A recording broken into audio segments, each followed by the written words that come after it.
This blue square taught me something I wasn't expecting.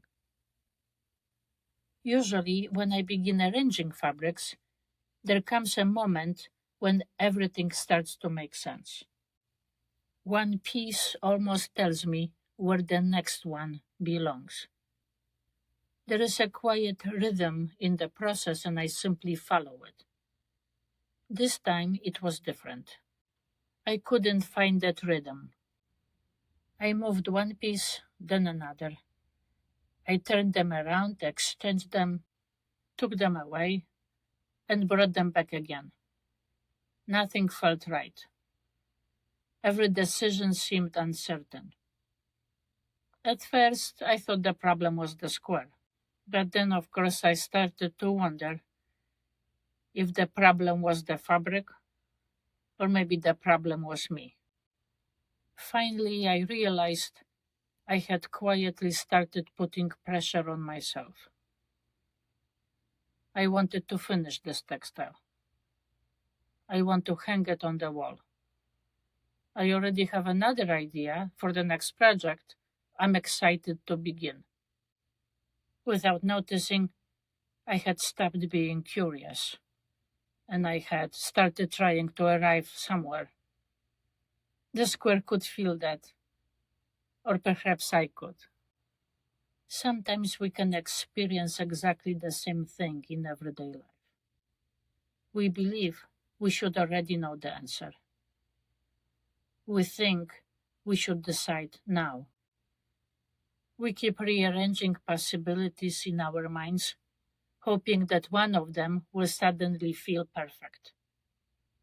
Instead of becoming clearer, everything becomes more confusing. Perhaps some decisions cannot be forced. Not every season of life is meant to moving forward. Some seasons are meant for waiting. There is a strange wisdom in putting something aside. Not because we are giving up, but because we trust that clarity often arrives after we stop chasing it. This is where the real work is. Not creating something perfect, but becoming the kind of a person who can return. Return to the table, return to the thread, return to themselves, again and again. Because every time we come back with a little bit more patience, a little less fear, a little bit more trust, and we discover that work has been shaping us all along. So the strange wisdom is that clarity often arrives after we stop chasing it. The next morning we return with fresh eyes. The pressure is smaller. The answer that seemed impossible yesterday suddenly feels obvious. Maybe creativity, but also life, works that way. Yesterday, I left the blue square where it was. I decided to step away from what previously helped me to find peace.